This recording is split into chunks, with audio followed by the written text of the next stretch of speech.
Tim Myers grew up in Corona, where he caught the music bug from his dad. Then he helped to found the band OneRepublic. Well, now Myers has caught the political bug. Where's my hometown congressman? Ken Calvert has been in Washington for 30 years, and all he's done is make himself millions. Status quo isn't working. It's how we ended up here to begin with. We need leaders who are going to stand up and say, enough. I'm Tim Myers, and I'm running for Congress. That's his initial sales pitch to voters. Tim Myers joins us now in studio. Thanks so much. Congratulations on the run. Thank you. So for a lot of people, this is an introduction to you. So sort of who are you and why are you doing this? Yeah, absolutely. So, you know, I'm running to give back to a community that's given so much to me. I was born and raised in Corona, California. My dad was a pastor at Harvest Christian Fellowship in Riverside. I watched as he served the community. He would hold people's hands when they were in hospital beds, passing away. He served the homeless. And I saw that life of service, and I wanted to do a similar thing in the second stage of my life. When I started the band OneRepublic, I got to tour the country. I got to see a lot of things, but one of the things that I saw was how artists and songwriters don't get their fair shake. Big businesses, big corporations take advantage of them. And they're not able to make a good living doing what they love doing. So I started my record label and publishing company, Palladium Records, and it did really, really well. We've had thousands of syncs in TV, film, and commercials. I've seen artists be able to buy homes, be able to start families. And so that's why I'm doing this, is to give back and make sure Americans and Californians in particular get their fair shake. But it's been a minute since you lived in the district, right? Yes. So I was born and raised in Corona, California, and I'm really, really proud of that. Ken Calvert's over in Washington. When I was 8 years old at Lincoln Elementary School, he became my congressman, and 32 years later, he's still there.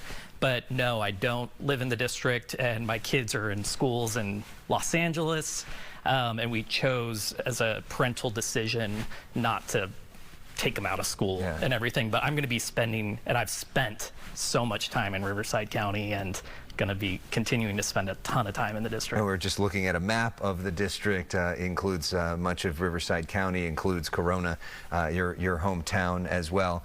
We know the last person who ran in this the last two times was Will Rollins, who also lived in Los Angeles, but then had moved to the district, and he was slammed over and over again by Ken Calvert, basically saying, you're sort of an LA transplant, I'm the real man of the district, you don't understand the needs of the district. What do you say to that? You know, Will was a great communicator, but Will wasn't born and raised in the district. I was born and raised in the district, and Harvest Christian Fellowship, my dad being a pastor at that church, it's a really, really large church. It's one of the largest churches in America, actually. And so, you know, the people in the district, I'm a born-again Christian, and I'm really, really proud of that. And yeah, I just know the people. I grew up working class. I was a janitor at one point. I was a barista. I know what it's like to work your butt off. I had to mow lawns as a kid, to pay for my own shoes, to buy nice shoes.